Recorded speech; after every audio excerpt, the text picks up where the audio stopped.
Hey guys, I'm Dov, and today I'm back with more Total War Warhammer 2 online action. As you can see from these filthy peasant faces, we are going to be taking Bretonnia today, facing off against the Beastmen. Quick before we get to the action here, let's get to the builds. I've got some nice to lion-hearted here, Regiment of Renown, Knights of the Realm. They have magic attacks, they also cause fear and encourage. We've got a couple of mounted yeoman archers in Vanguard. One of them is the Regiment of Renown Wardens of Montfort, who do have poison missile damage. In terms of the Infantry Corps, we've got a front line of spearmen at arms with shields, backed up by a couple of men at arms with pole arms. Two cavalry, going to be going with the Infantry Corps. We've got the Companions of Quenelle, Regiment of Renown questing knights that have fire resistance and physical resistance. We've also got one unit of Grail Guardians with their massive 56 melee defense and 120 armor. Then way out here on the far side, we've got a unit of Grail Knights. Of course, Fey Enchantress going to be leading the way from me. She's got Earthblood, Regrowth, Chalice of Potions, Favor of the Fae, all that jazz. For the Beastmen here, we've got some Chaos, Poison Warhounds, some Centaurs with throwing axes hidden in the woods here. Regiment of Renown, Sons of Goros, super solid pick in this matchup. They have magic attacks, armor piercing obviously, and they do have a bit more armor than your typical Centaur with great weapon. Some Gore Herds with shields hidden here behind the hill. We've also got the main force here, Ungor Spearmen Herd, a couple of Gore Herd as well. No shields on those guys. A couple of Chaos Spawn, which is an interesting choice. Ungor Spearmen Herd. And over here we do have Blackhorns, Ravagers, and Gore Herd with shields, who are currently being cycle charged by my Knights of the Lion-Hearted. So you can see we're already getting underway here with the action, doing some nice skirmishing with these Chaos Spawn. Unfortunately, I do get a little bit caught up by those Ungor Spearmen Herd. We're going to retreat away from that position in just a moment as soon as I catch that. But unfortunately, I am taking a little bit of losses there on the Wardens of Montfort. Thankfully, we're able to do a bit of damage to those Chaos Spawn in return. These Knights of the Lion-Hearted are going to be able to cycle charge pretty effectively, although there are a lot of Gore Herds over there. Managed to deal with that unit of Hounds, and then I'm bringing these Grail Knights back over because I figure there's more shenanigans going on over here. I want to get into range for some healing. We did drop a Regrowth on those Knights of the Lion-Hearted to try and heal them back up, keep them in the fight. And here comes the Beastmen Horde. They do have a Death Caster I failed to mention. I'm going to be dropping a Purple Sun right in the center of my formation here.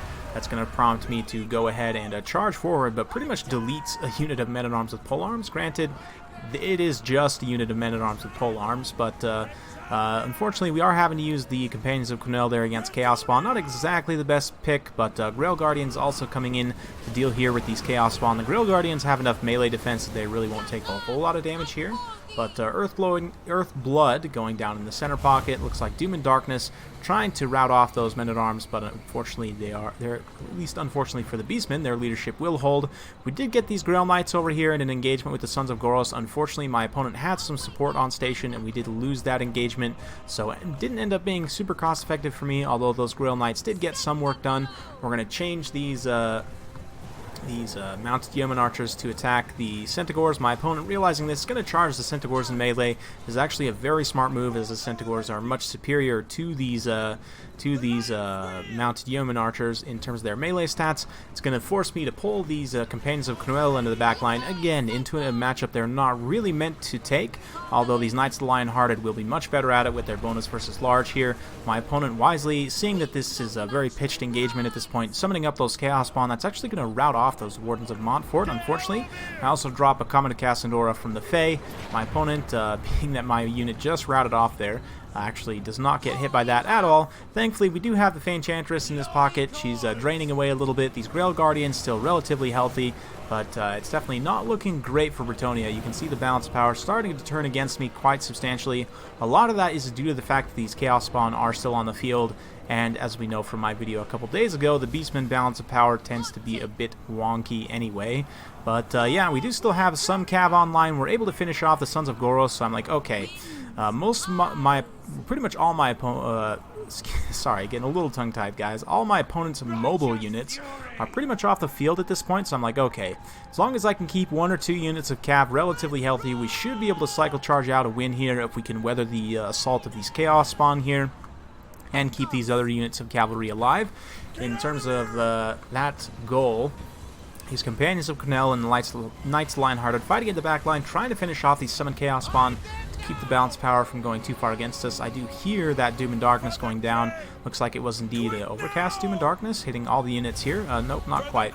But these Grail Guardians still being healthy is going to be very key, especially the fact that they have Perfect Vigor. And Perfect Vigor is one thing that's a very underrated trait. In a late game situation, when it's a very knockdown, drag-out fight, if you have a unit with Perfect Vigor, it can make a huge difference in the late game. You can see at this point, though, most of the Chaos Spawn just washing up against my anti-large infantry here. The Peasants doing a great job despite their absolute filth in holding the line here. And no doubt the Chaos Spawn are repulsed by the nasty smell of the Peasants. And yeah, they're going to be dropping relatively shortly here. A lot of Beastmen infantry still online, though, and Morgher, of course, who is the commander of the Beastmen, and the Brave Shaman Lord of Death, also relatively healthy, helping to stabilize the leadership. Those Sons of Goros did barely come back from routing with 3 unit models, but they honestly won't do much. There's some Chaos Poison Warhounds as well from my opponent over there who have been forgotten, but yeah, Knights Lionhearted getting routed off. There's still a lot of Beastmen on the table, and these Grail Guardians are really the only healthy unit I have left. So it's going to be tricky. You can see the balance of power is very far out of our favor at this point. The Fae actually got tangled up with with Morgher himself, took a bunch of damage, and now is going to be routing off. So things are looking critical for Bretonnia at this point. We're like getting really close to proccing army losses map wide here.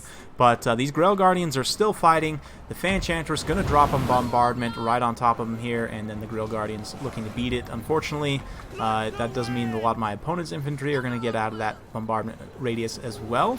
But it does catch a few of those Ungors there. But yeah, these Grail Guardians going to pull away. We're going to try and ping-pong around and start to get to some of these high-value targets. The Fan Enchantress, obviously, as you saw from that comet, came back from routing. We're going to be pulling her up and around and trying to regroup with some of my other routing units that are coming back.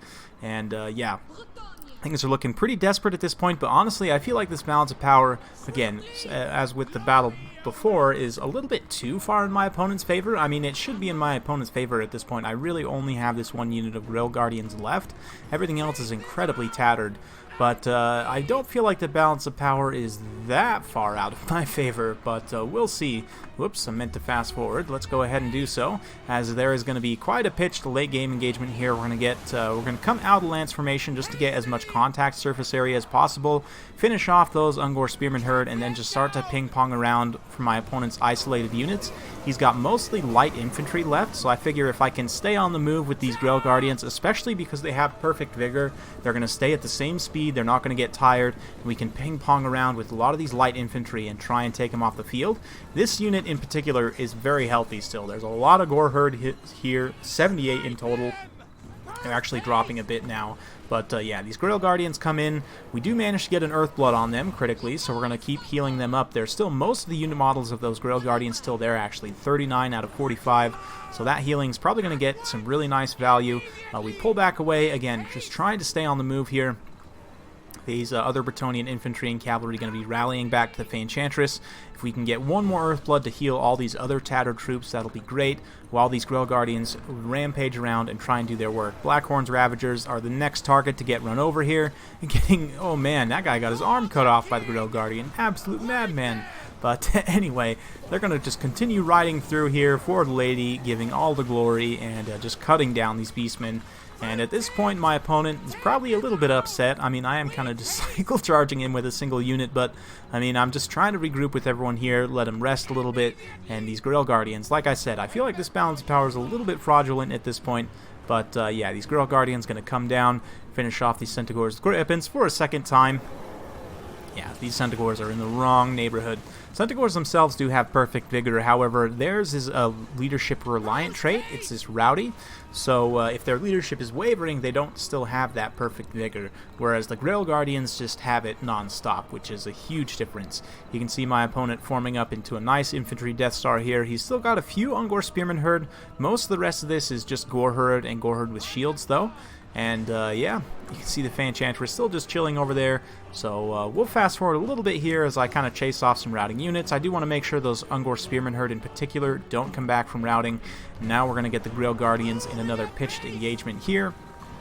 Again, just going to keep cycling in and out as much as possible, and this is going to take a long time because the balance of power is very heavily in my opponent's favor, but I still feel like I have a shot to win this, which is why I haven't given up yet. Normally in this situation, especially when it's getting to a very long and grindy game, I won't always play it out to the end. I usually will just admit defeat in that situation, but at this point I'm like, no way the Beastmen have this good of a chance to win. I've still got these Grail Guardians here, managed to rack up 247 kills so far, and there's still so many Beastmen left. Let's see how far they can go. But the Fanchantress and the remainder of the forces did catch another Earthblood, forming up on the hill here to see if we can develop a final engagement to try and take out these Beastmen here.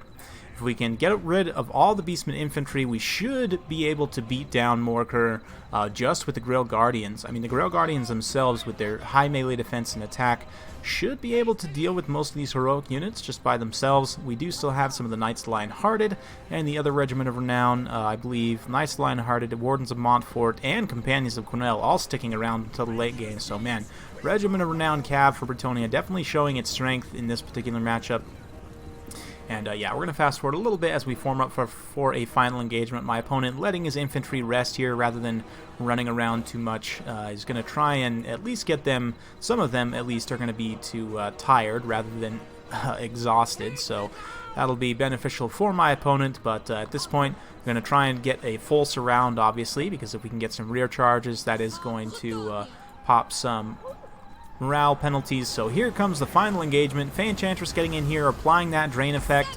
My opponent also putting down plenty of debuff magic. Looks like a Soul Blight going down. We've got Favor of the Fae on these Grail Guardians. Yeah, just a very, very tight pitched late game engagement. And the Grail Guardians are cycling in and out. The rest of the cavalry also cycling in and out. We've actually been able to break quite a few of the Beastmen infantry just by rear charging them.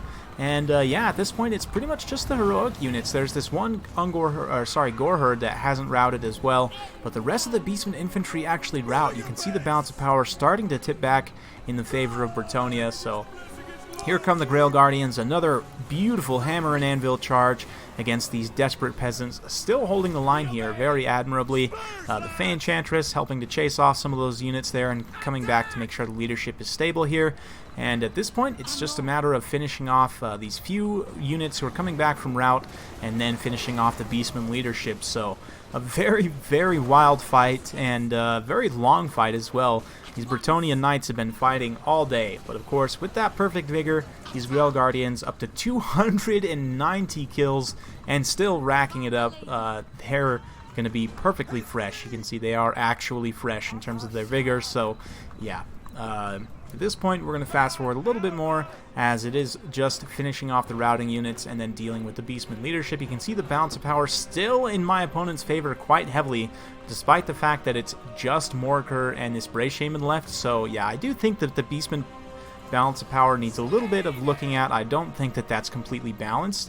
But at this point, we're pretty much just going to be able to cycle charge out a win here, especially when we isolate Morker from the Shaman like this. Then the Shaman will start to rout. Once the Shaman routs, that'll start to tip the balance of power finally more decisively. Once he's completely gone off the field, Morker is going to be a lot more likely to rout. So you can see the Fanchantress chasing that Shaman off, actually blasts his dome in.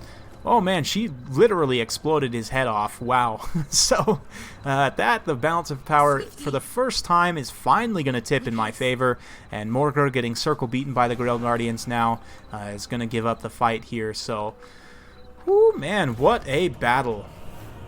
Well played to my opponent. Sorry that took so long. If you do end up watching this, I just felt like that balance of power wasn't right and that I still had a chance to win. And as it turns out, I did. So well played to my opponent. I hope you guys enjoyed watching that one. Man, I was sweating after that one, I have to admit. But very fun battle. 92 kills for the Fanchantress herself. Those Grail Guardians, man, true champions of Bretonnia. I really can't say enough about them. 318 kills at the end of the day. 174 for those Companions of Cornell. 107 for the Knights Lion-Hearted.